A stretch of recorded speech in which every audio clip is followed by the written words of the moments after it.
So somebody who's spoken with literally thousands of dismissive avoidants, they report leaving relationships for the same three basic reasons pretty much every time. And in today's video, I'm going to take you through exactly what those three reasons are. But then I'm also going to take you through what you should be doing other than watching this video to try to shape your behavior to match their needs. Because you just trying to contort yourself into not doing these things may actually be a form of self-abandonment. So I want to touch on that too.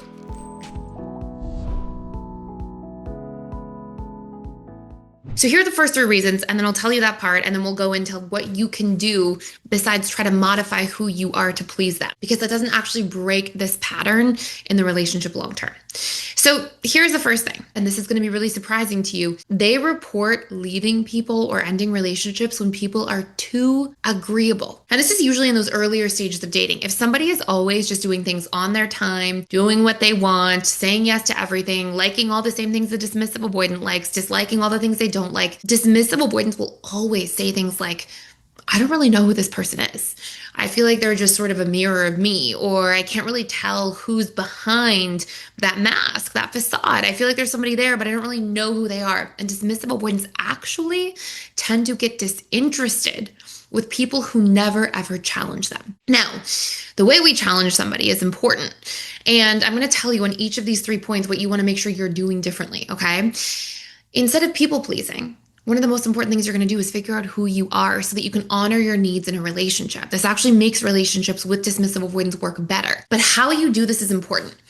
Challenging somebody is not saying, no, I hate that. You like that? I really don't like that. It's not being argumentative, but it might be saying something like, oh, interesting that you think that. I feel a little bit differently. I think more this way about the topic, but that's an interesting standpoint. So if you're able to actually show that you have different views, that you are a different human being, that you have something to offer that's a unique perspective, and most importantly, you shouldn't be doing this to play a role or to put on an act. You should be doing this because you're sitting with yourself, getting to know who you truly are and what your own viewpoints are. And you're not afraid to share those things. You're not afraid to speak and communicate about those things openly. And it can be opinions, it can be needs, it can be ideas about where you want to go for dinner on a certain evening. But the more you're able to be your own person, the better. The better for you, the better for them, and the better for the relationship.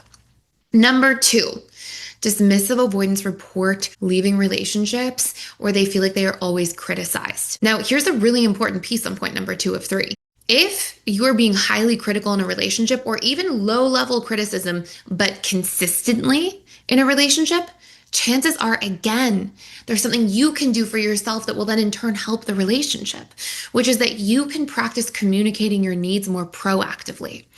Behind every criticism is always a need, and you just haven't communicated it honestly and transparently in advance.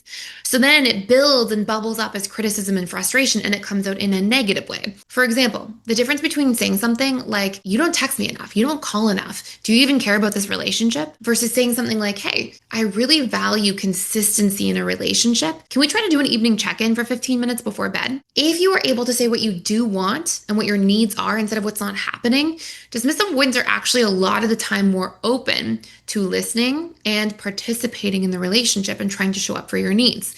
Now, if you do this, and this person that you're dating or is in your life, they never meet your needs at all and they never try, well, that's a different topic of conversation. That's not the right person to be in a relationship with. But try framing what would be criticism as a need proactively and watch the magic happen if you're with the right person. Now, I'm going to tell you number 3, and this one might actually surprise you a lot. Now, if you want to dive way deeper into this pattern, before we finish the rest of this video, you can actually check out the course all about self-love and strengthening self-love and self-compassion in the relationship to yourself, which will obviously be a useful companion along the way. And you get to keep that literally for free for life. So check those out using the link below. The last really important piece here is that dismissive avoidants report leaving relationships literally when they feel like there is constant pressure on the relationship and when they feel like somebody's not understanding their need for freedom and for autonomy. And here's what's really important. Dismissive avoidants are always going to need freedom and autonomy, even when they do the work to be secure. And it's not ever going to be too much if they're willing to do the work with you.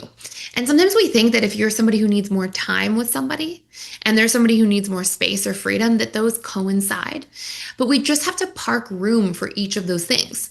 For example, you might say you need a certain degree of connection and consistency. And maybe that's a date night every Saturday evening. And maybe that's something you do together as a shared activity, like go for a walk or a hike or something of that nature every Tuesday. And then maybe it's a FaceTime call once a week before bed. So you've got this consistent connection there. But in turn, maybe you say, hey, we're going to do these things on those 3 nights. And in turn, I'm going to make sure that I totally have room to support you doing your own thing on Sunday afternoons and that you have time to see your friends on Thursdays. If you can both surface exactly what your needs are in their truth and you can communicate about these needs openly and transparently, then all of a sudden there's room for both of your needs to coexist. And that's a big part of what allows relationships to thrive. I hope this gives you a really important starting point today through this video in terms of understanding why dismissive avoidance leave, what that says about you in terms of how you can honor yourself better and how honoring yourself better actually brings you closer instead of driving you further apart. If you enjoyed today's video, I hope you subscribe here to this channel so you don't miss any of the cool events or free giveaways that I do here on a regular basis. And I'm here to support you on your journey. I know that navigating these relationships can be challenging, but you can truly thrive here if you're willing to plug in, do a little bit more understanding, and do the work. Thanks for watching.